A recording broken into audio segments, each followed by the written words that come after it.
সম্ভব। আর ওই মসজিদের সামনে এক যুবতীর বাড়ি, উনিও মুসলিম। যুবকের মাশাআল্লাহ দেখতে শুনতে অনেক ভালো, অনেক সুন্দর চেহারা। প্রতিনিয়ত যুবককে ডিস্টার্ব করে, প্রেমের অফার দেয়। যুবক বলে না না, এটা সম্ভব নয়, কারণ আমার মরতে হবে, আমার নবীর আদর্শ মেনে চলতে হবে। যুবতী রে, তুমি আমার ডিস্টার্ব করো না, আমি আল্লাহর ভয় পাই, রাসূলকে আমি ভালোবাসি, ইসলামের মধ্যে প্রবেশ করেছি, সুতরাং আমার দ্বারাই অন্যায় করা সম্ভব নয়। আল্লাহর নবী একদিন ওয়াজ করতে করতে রাত হয়ে গেছে, রাত্র হয়ে গেছে। যুবক রাতের অন্ধকারে যখন বাড়ির দিকে যাইতেছিল, যুবতী উৎপেতে বসেছিল লোক নিয়ে, সঙ্গে সঙ্গে যুবককে ধরে নিয়ে ঘরের মধ্যে নিয়ে গেলেন। ঘরের মধ্যে নিয়ে যুবককে বললেন, আমার দিকে তাকায়া দেখো। যুবক চক্ষু দুটো বন্ধ করে রাখলেন। যুবককে আলিঙ্গন করতে চাইলেন। যুবক একবার চিল্লায় বলে, আল্লাহ তুমি আমার ঈমানটাকে বাঁচাও, আল্লাহ আল্লাহু আকবার। কারণ তুমি বলেছো মুমিনদের জন্য একটা নয়, দুটি নয়, 8টা জান্নাত প্রস্তুতি করে রেখেছো। আল্লাহ বলেন, উইদ্দাতুল মুমিনিন,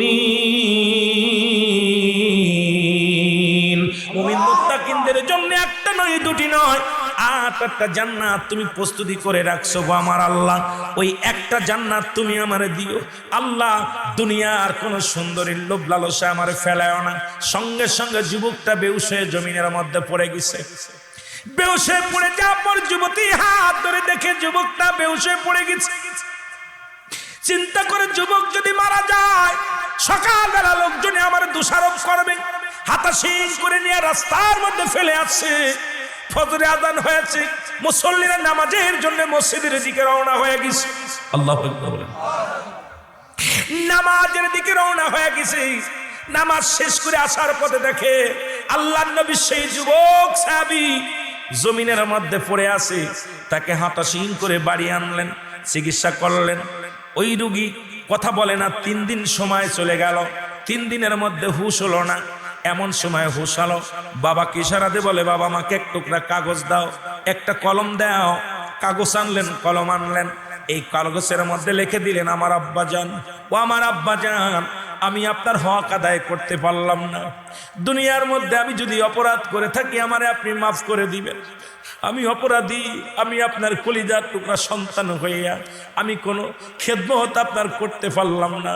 এই দুনিয়া থেকে বিদায় হয়ে গেলাম, এই দুনিয়া থেকে বিদায় হয়ে গেলাম। আমার আব্বাজান, আমার আব্বাজান, আপনি আমাকে মাফ করে দিবেন। আর আমি যদি মারা যাই, রাতের অন্ধকারে মারা যাব, দুনিয়ার কোন মানুষজন আমার কাফনের দাফনের কাপড় ঠিক পায় না। আপনার ঘরের মধ্যে আমার দাফন দিবেন।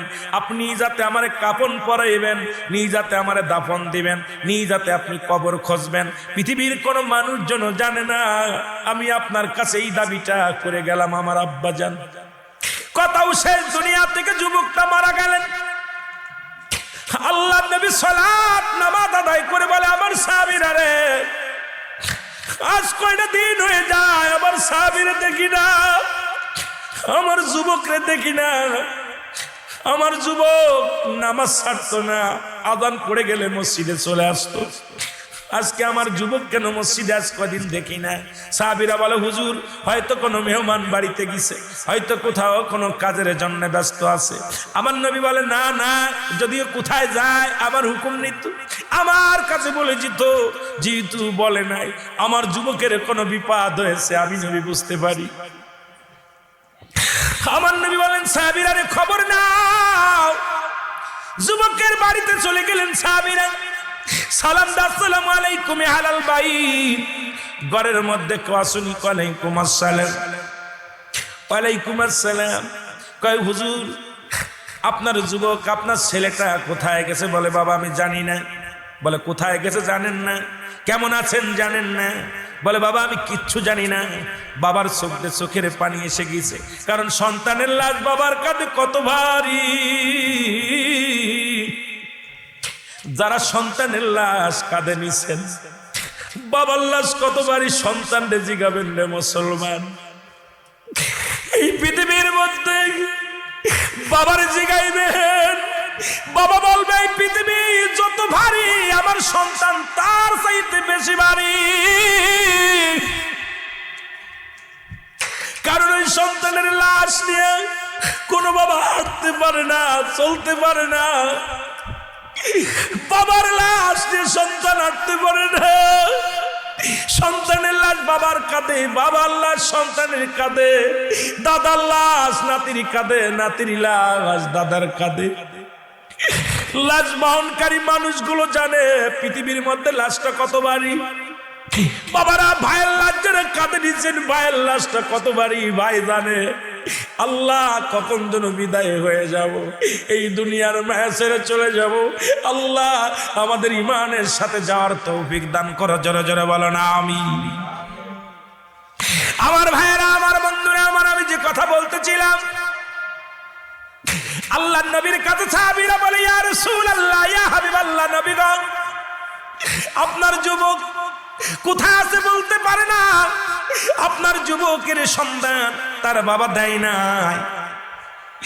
আল্লাহ নবী বলে যুবকের বাবার চেহারা কি দেখলা? বলে হুজুর সন্তানের কথা বলার সঙ্গে সঙ্গে দেখলাম চোখের কোনা দিয়ে পানি। সন্তানের কথা বলতে যাইয়া বাবার চোখে পানি আসছে। নবীর আর বুঝতে বাকি নাই। নবী বলে সাহাবীরা রে দাঁড়া, আমি নবী নিজেই যাব। আল্লাহর নবী আস্তে আস্তে করে চলে আসলেন, বাড়ির ভিতরে চলে আসলেন। আল্লাহর নবী সালাম দেয়, আসসালামু আলাইকুম আহলাল বাইত। ওয়ালাইকুম আসসালাম। নবী বলে দরজা খোলো। দরজা খুলে দিলেন। নবীজি ঘরের মধ্যে গেলেন। নবীজি বলেন ও আমার যুবকের বাবা, আমার যুবক কোথায়? যুবকের বাবা বলে হুজুর আমি বলতে পারি না, আমার ছেলে কোথায় গেছে আমি জানি না। নবী কয় তুমি বলো কোথায় গেছে, কোন মেহমান বাড়িতে গেছে, কোথায় গেছে? বলে জানি না হুজুর, জানি না। বলার সঙ্গে সঙ্গে রাসূলুল্লাহর নজর গেল ওই ঘরের মধ্যে মাটি, নতুন মাটি খোঁড়া। বলে সাহাবী রে, ও আমার সাহাবীর বাবা, ও আমার সাহাবী শোনো, ঘরের মধ্যে কেন নতুন কবর, নতুন মাটি খোঁড়া? বলি ইয়া রাসূলুল্লাহ, ইয়া হাবিবাল্লাহ, যেহেতু আপনি দেখে ফেলেছেন আমি আপনার আর লুকাবো না। এই যে মাটি খোঁড়া, আমার কলিজার টুকরা সন্তান দুনিয়ার মধ্যে আর নাই। আমার সন্তান চিরদিনের জন্য বিদায় হয়ে গেছে। আমি রাতের অন্ধকারে আমার কলিজার টুকরা সন্তানের এই মাটি খুঁড়ে দাফন করে রাখছি। জোরে বলো আল্লাহু আকবার। আমার ভাইরা, আমার বন্ধুরা আমার, আল্লাহ নবী বলে যুবক, যুবকের বাবা কি হয়েছিল বলো? আমি নবীরে তুমি কেন বললে না? আমি নবীরে কেন জানালে না? আমি নবীর কাছে কেন খবর দিলা না? যুবকের বাবা বলে হুজুর আমি কোনো জবাব আমি দিতে পারবো না। যুবকের লেখা একখানা কাগজ আমার কাছে আসিটা লন। যুবকের লেখা কাগজ খানা রাহমাতুল লিল আলামিনের কদমের মধ্যে পেশ করলেন। নবীজি দেখেন কাগজের মধ্যে লেখা আছে আমার আব্বাজান আমি আপনার হক আদায় করতে পারলাম না, আমি আপনার ছেলে হইয়া আপনার কি কোনো হক আমি আদায় করতে পারলাম না। আমার আব্বাজান আপনি আমারে মাফ করে দিবেন, আমারে আপনি ক্ষমা করে দিবেন। আমি রাতের অন্ধকারে যদি মারা যায় আমারে পৃথিবীর কোনো মানুষের জানতে দিবেন না, পৃথিবীর কোনো মানুষ যেন জানে না। আপনি যাতে কাপন পরাবেন, নিজ হাতে দাফন করাবেন, নিজ হাতে কবর দিবেন, পৃথিবীর কোনো মানুষ যেন জানতে পারে না। এ মুসলমান, নবীজি দেখিয়া কাগজ দেখিয়া টপ টপ করে চোখের পানি ছেড়ে দিলেন। জোরে বলো আল্লাহু আকবার। আল্লাহ নবী বলে জিবরিল রে কি হাকিকত আমার একটু জানায়া দে। আল্লাহ বলেন জিবরিল রে যা আমার হাবিবে জানায় ইসলামকে যুবক এত ভালোবাসতো, ইসলামের বই নবীকে এত ভালোবাসতো। এই যুবক অমুক মহিলার ঘরে যাওয়ার পর যখন এই যুবকটা বেহুশ হয়ে পড়ে গেছে, ওই যুবক মনে করছে আমাকে হতাশীন করে হয়তো ওই মহিলার ঘর থেকে উদ্ধার করেছে। মানুষ যখন জানবে এই ছেলেটা জিনা করতে যেয়ে মারা গেছে, অমুক যুবতীর ঘরে যেয়ে মারা গেছে, ইসলামের কলঙ্ক লাগবে, আমার নবীজির কলঙ্ক লাগবে। এই জন্য সে বলেছে সেজন্য রাতের অন্ধকারে তারে যেন বিদায় করে দেয়া হয়। আসলে তো যুবক জানে না সে পথের মধ্যে পড়েছিল, যুবক মনে করছে ওই ঘর থেকে আমাকে উদ্ধার করেছে। মুসলমান শুনে নাও, আল্লাহ নবী সুখের পানি ছেড়ে কান্দের কই, যুবক রে তুমি আমাকে এত ভালোবাসতে, ইসলামকে এত ভালোবাসতে, আমি নবীর এত ভালোবাসতে, যুবক রে আমার ইসলামের কলঙ্ক লাগবে। আজকে আমার দেশে হাজার হাজার দাড়িওয়ালা টুপিওয়ালারা লিবাস পরে পরে যারা বলৎকার করে, আল্লাহর কসম করে বলি তাদের বিচার এই জমিনের মধ্যে যদি একবার করা হতো, তাদের ফাঁসি নয়, তাদের কুকুর শিয়াল খাওয়া দিতে হবে। ইসলামের মধ্যে ঢুকে দাড়ির অবমাননা করে, টুপির অবমাননা করে, পৃথিবীর মধ্যে বলৎকার গুলো ধরে ধরে জবাই করার দরকার। জোরে জোরে চিল্লায় বলা যাবে না ঠিক কিনা? আল্লাহ নবী বলেন, দোয়া করলেন, দুটি হাত উঠে দোয়া করলেন যুবকের জন্য। এমন সময় জিবরিল আমিন এসে বলে, ইয়া রাসূলুল্লাহ, ইয়া হাবিবাল্লাহ, আপনি যে যুবকের পক্ষ নিছেন, ওই যুবক জান্নাতুল ফেরদাউসের মধ্যে, আজকের গোরস্থানের নামটা যেটা, ওই জান্নাতুল ফেরদাউসের মধ্যে ঘোরাঘুরি করে। জোরে বলেন সুবহানাল্লাহ। আর একটু জোরে বলেন আল্লাহু আকবার। আল্লাহ নবী ওখান থেকে চলে গেলেন ওই মহিলার ঘরে। যা তাকে মহিলাকে ডাক দিলেন নবীজি, একটু গুসা সুরে, মহিলা বলে, ইয়া রাসূলুল্লাহ, ইয়া হাবিবাল্লাহ, আমি জানতাম না ইসলাম ধর্ম এত শান্তির ধর্ম, আমি জানতাম না। নবী গো, আপনি আপনার কাছে ক্ষমা চান। আপনার যুবককে আমি অনেক চেষ্টা করেছি আমার দিকে তাকানোর জন্য, আমার দিকে আকৃষ্ট করার জন্য। ইয়া রাসূলুল্লাহ, ইয়া হাবিবাল্লাহ, কুরআন হাদিস যে এত আদর্শ আমি আগে বুঝতে পারি না, আপনার আদর্শ এত আদর্শবান বুঝতে পারি নাই। ওই যুবক জীবন দিয়ে গেছে, ইজ্জত দেয় নাই। আমি এই ধর্মের মধ্যে থাকবো না যে ধর্মের মধ্যে ইজ্জতের কোনো দাম নাই।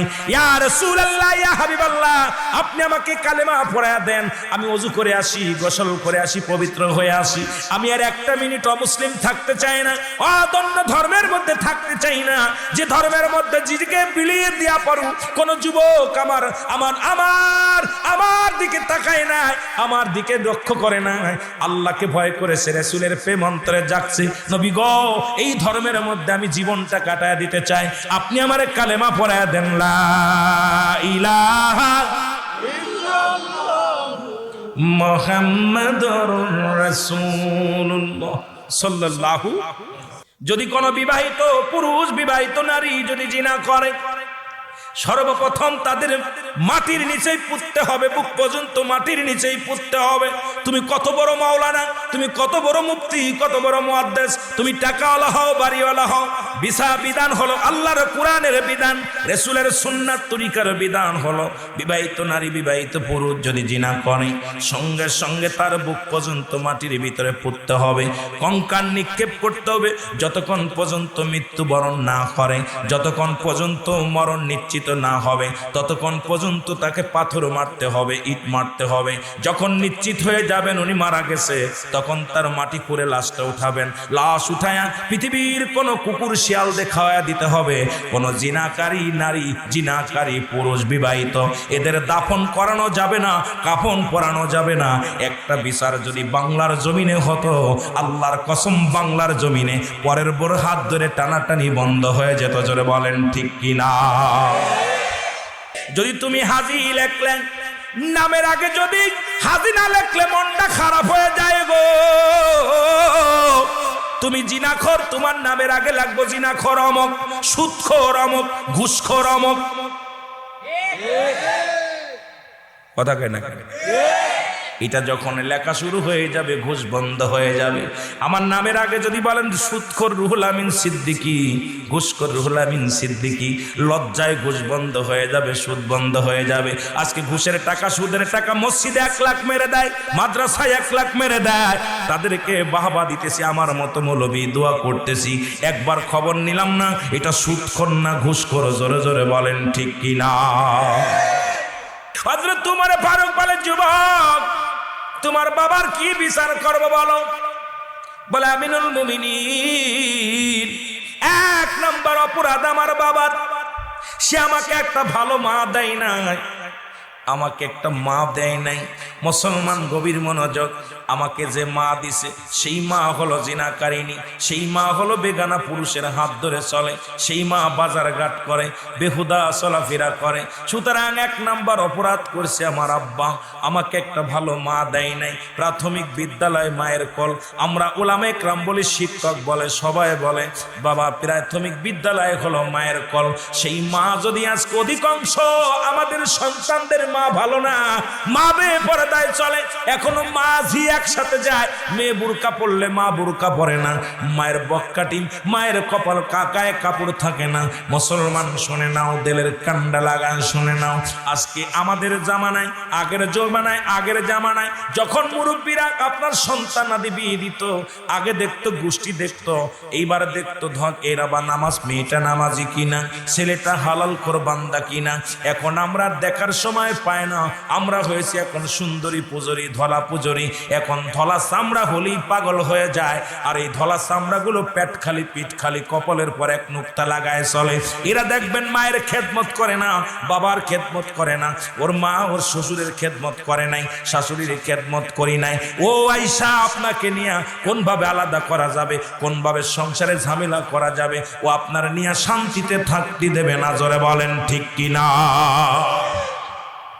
আমার ভাইয়েরা, আমার বন্ধুরা, আমি আপনাদেরকে বলি, যুবকেরা যারা বিয়ে করিস নাই, তোদের পায়ে ধরে বলে যায়, একটা রিক্সা চালকের মেয়ে বিয়ে কর, ভ্যান চালকের মেয়ে বিয়ে কর, একটা বাদান নেই গরিবের মেয়ে বিয়ে কর।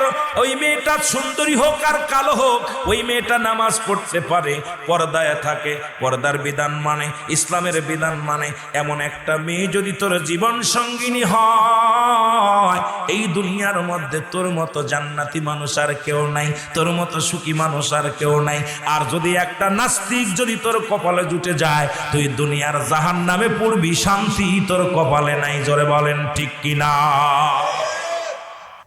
আমি আমার মাদের বলে যাই, মা আজকে যারা ওয়াজ শোনো, আলোচনা শোনো, তোমার দাদির কাছে বলো, দাদার কাছে বলো, মার কাছে বলো, মা আমাকে যদি বিয়ে দিতে হয়, একজন রিক্সা চালক হোক, ভ্যান চালক হোক, সে দিন মজুরি হোক, একটা হালাল খরবান্দা, যে ছেলেটা নামাজ পড়ে না তার সাথে আমার বিয়ে দিও না, যে ব্যক্তি হারাম খরবান্দার লগে আমার বিয়ে দিও না, এমন একটা ছেলের লগে আমার বিয়ে দাও মা।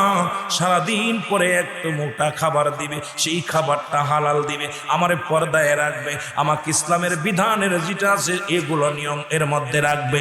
এমন একটা ছেলের হাত যদি তোমার মা বাবা ধরাইয়া দিতে পারে, এই দুনিয়ার মধ্যে মারে, এই দুনিয়ার মধ্যে টাকা দিয়া শান্তি পাবি না, বাড়ি দিয়া শান্তি পাবি না, সব কিছু তো আমার আল্লাহর জন্য বিচ্ছিন্ন করে দিবে। আল্লাহ বলেন কুল্লু মান আলাইহা ফান, আল্লাহ কয় বান্দারে এই জমিনটা আমি জন্য বিচ্ছিন্ন করে দিব।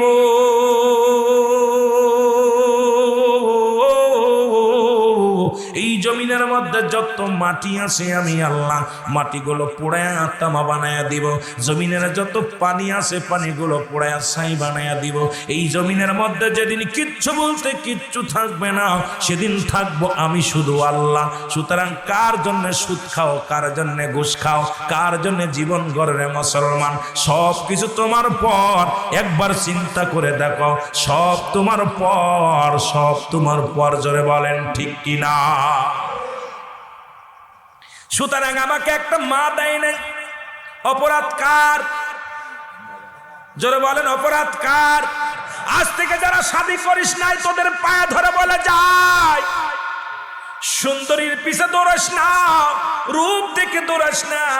দেখ একটা আল্লাহওয়ালা একটা বান্দি যদি জীবনে জুটে যায়, নামাজি বান্দি, কোরআন পড়তে পারে, ইসলামের বিধান মানে, সুন্নাত তরিকায় চলে, এমন একটা বান্দি যদি তোর কপালে জোটে রে বাবা, এই দুনিয়ার মধ্যে শান্তি আর শান্তি। জোরে বলো ঠিক কিনা? 2 নাম্বার অপরাধ, আমার আব্বা আমাকে একটা ভালো নাম দেয় নাই। আমার আব্বা যান 2 নাম্বার অপরাধ করছে, সে আমাকে একটা ভালো নাম দেয় নাই। এটার জন্য পিতামাতা দায়ী গো। আজকে সমাজের দোষ দিই, জাতির দোষ দিই, শুনে নেন।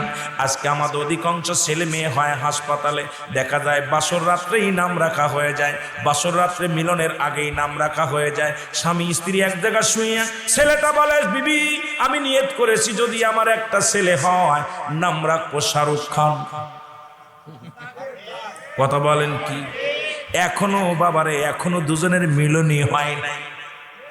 আগে 2 রাকাত নফল নামাজ পড়ে আল্লাহর কাছে বলবে, আল্লাহ আমাদের দাম্পত্য জীবন সুখী করো, গোলযোগ দিও না, শান্তি দিও, রহমতের মধ্যে রেখো, সব নাই।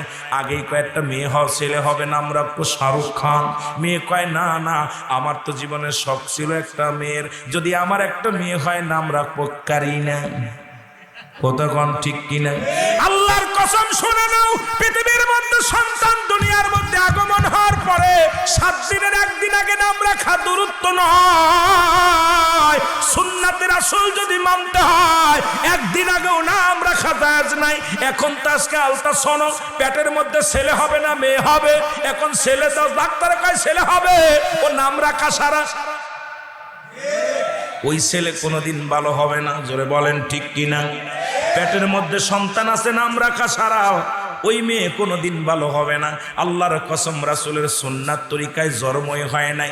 এরপরে অপারেশন থিয়েটারে যখন পেট কাটবে, দেখবেন অধিকাংশ ডাক্তার হিন্দু বৌদ্ধ খ্রিস্টান, নাসেরা হিন্দু বৌদ্ধ খ্রিস্টান। ওই সন্তানের কানে আজান যায় না, ওই সন্তানের কানে কোনো কালেমা যায় না, ওই সন্তান দাউসের মতো জন্মগ্রহণ করে, ওই সন্তান বড় হয়ে ইমানদার হয় না, ইমানদার হয় না, জালিম হয়ে যায়। জোরে বলেন ঠিক কিনা? এ ভাইরা আমার, বন্ধুরা আমার, ওই যুবক ডাকতে বলে, মায়ের ডাকতে বলে, হুজুর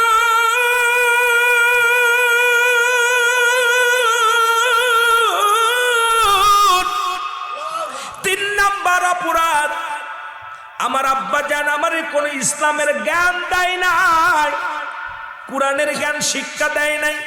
আল্লাহু আকবার, আরো জোরে বলেন, কোরআনের জ্ঞান দেয় নাই।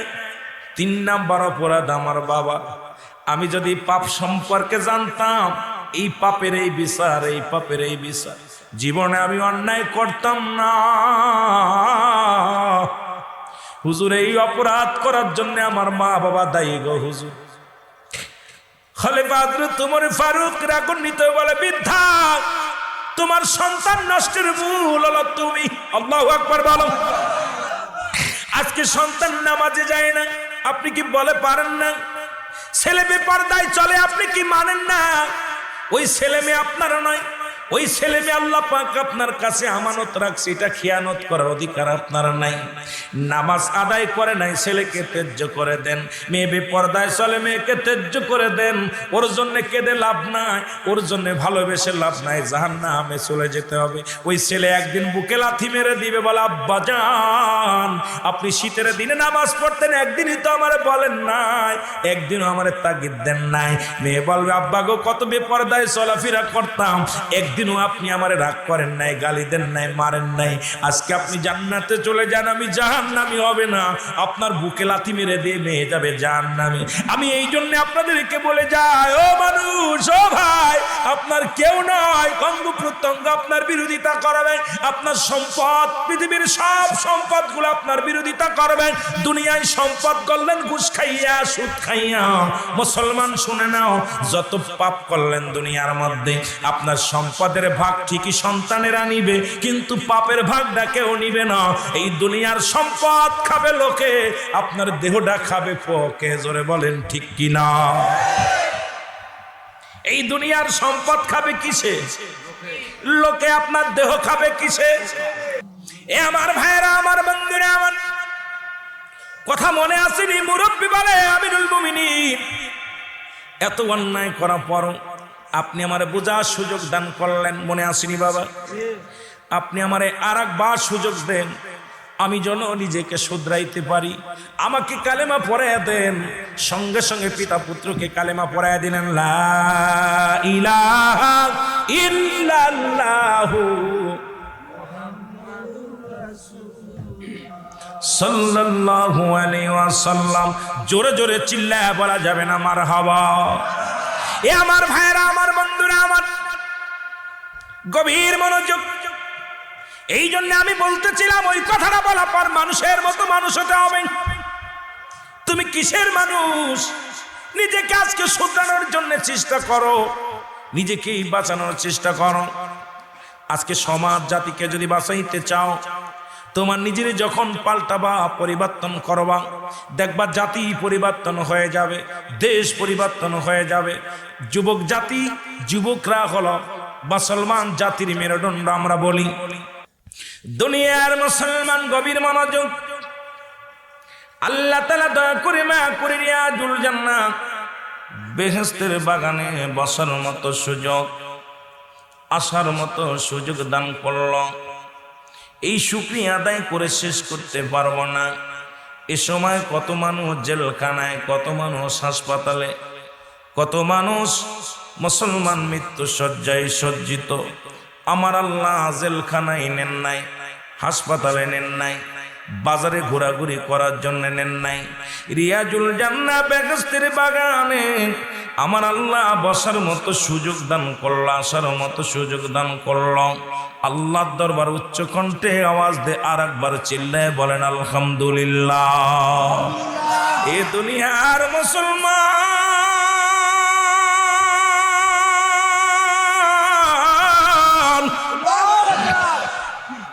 বান্দা যখন রিয়াজুল জান্নাত বেহেশতের বাগানের দিকে রওনা হয়ে যায়, প্রতিটা কদমে কদমে আমার আল্লাহ সগীরা গুনাহগুলো মাফ করে দেয়। কি গুনাহ? আরো জোরে বলেন কি গুনাহ? ও আমার আল্লাহ, একটা সুযোগ হয়েছে আজকে জান্নাতের বাগানে বসা। বাবারে, জীবনে কত গুনাহ করলাম, কত অপরাধ করেছি, একবার বসে দেখো, একবার গভীর রাত্রে চিন্তা করো, গমের ঘরে বিছনার মধ্যে যা চিন্তা করো, আমার আল্লাহ কতগুলো মিথ্যা বলেছি, কত নামাজ ছেড়ে দিছি, কত না শয়তানি বজ্জাতি করেছি রে আল্লাহ। আজকে গুনাহ মাফের একটা দিন পাইলাম রে। বান্দা যখন রিয়াজুল জান্নাত বেহেশতের বাগানের দিকে রওনা হয়ে যায়, প্রতিটা কদমে কদমে আমার আল্লাহ সগীরা গুনাহগুলো মাফ করে দিছে। জোরে বলেন মারহাবা। এ মুসলমান, আমরা শুধু সগীরা গুনাহ করি নাই, পদে পদে করছি কবিরা গুনাহ। নামাজ ছেড়ে দেয়া কবিরা গুনাহ, মিথ্যা বলা কবিরা গুনাহ। আজকে আমি আগেই বলেছি, বাম্বা তুমি একটু বসো, নিজের বিবেকের কাছে প্রশ্ন করো। পৃথিবীর সবচাইতে বড় আদালত তোমার বিবেক। এই বিবেকটারে বলে দাও, তুমি 40 বছর কত অন্যায় করলা, 40টা বছর তুমি জীবনে কত মিথ্যা কথা বললা, 40টা বছর তুমি কত নামাজ, কত রাকাত নামাজ পড়লা, কতটা ইসলামের দাওয়াত দিলা, কত ভালো কাজ করলা গো। ও দুনিয়ার মানুষ শোনো, আল্লামা কুতুবী রাহমাতুল্লাহ বয়ান করে, মানুষ শোনো, নামাজ ছেড়ে দিয়া কবিরা গুনাহ, মিথ্যা বলা কবিরা গুনাহ, বেগানা মহিলার সঙ্গে দেখা দেয়া কবিরা গুনাহ, বেগানা পুরুষের সঙ্গে দেখা দেয়া কবিরা গুনাহ। আজকে আমাবারা শুরু পৃথিবীটা ওয়াল পৃথিবীটার মধ্যে শুধু জিনা, ব্যভিচার, অন্যায়, জুলুম চলে। এর জন্য দায়ী কিন্তু মুসলমান আমরা। আজকে সমাজের দোষ দেই, জাতির দোষ দেই। দোষটা করেছি আমি, নিজের কপালের দোষটা নিজে স্বীকার করি না। শুধু জাতিরে দোষী, সমাজরে দোষী, বাজানরে মহল্লাকে দোষী। আসলে আপনার কপাল খারাপ। যদি কপাল খারাপ না হয়, আজকে জাতির মধ্যে এত কাউকে দোষাদোষী নয়। কারণ নিজের বিবেকের কাছে নিজেই প্রশ্ন করলে নিজেই উত্তর পেয়ে যাবেন। জাতির দোষ না, আপনার কপালের দোষ। জোরে বলেন ঠিক কিনা? ইসলামের দ্বিতীয় খলিফা হযরত উমর ফারুক রাদিয়াল্লাহু তাআলা আনহুর কদমের মধ্যে এক বৃদ্ধা তার ছেলের হাত ধরে টানতে টানতে নিয়ে আসলেন। ওয়াজ শোনেন বাবা, আমি আগেই বলেছি আমি এত বড় জ্ঞানী না। বৃদ্ধা এসে বলে, আমিনুল মুমিনিন,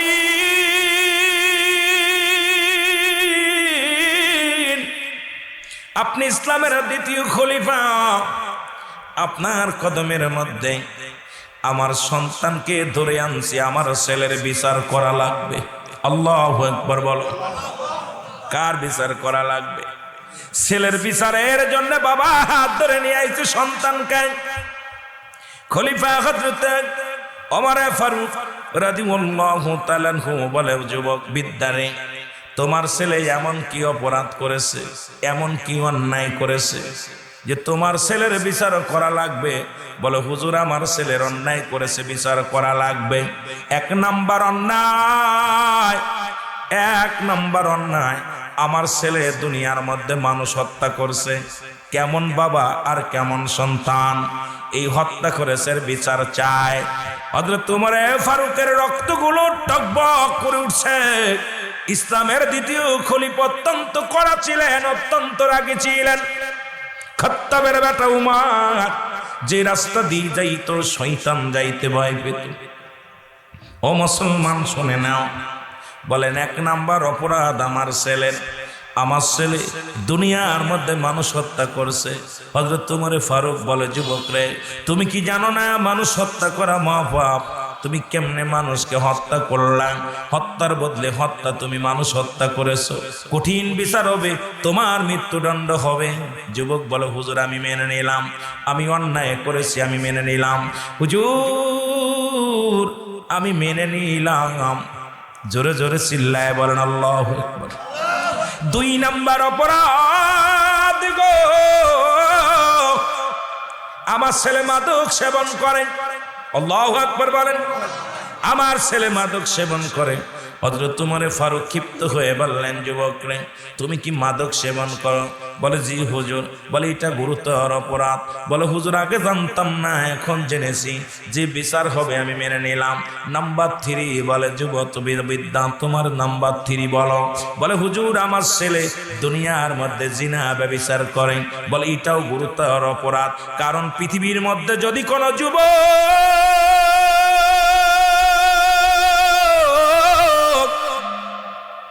যদি অবিবাহিত যুবক যদি দুনিয়ার মধ্যে জিনা করে, অবিবাহিত নারী যদি জিনা করে গো, ইসলামের শাস্তির বিধান হলো ওই যুবককে এলাকার একজন ন্যায়পরায়ণ মানুষ দিয়ে তার গায়ের মধ্যে 100 ডোরা মারতে হবে।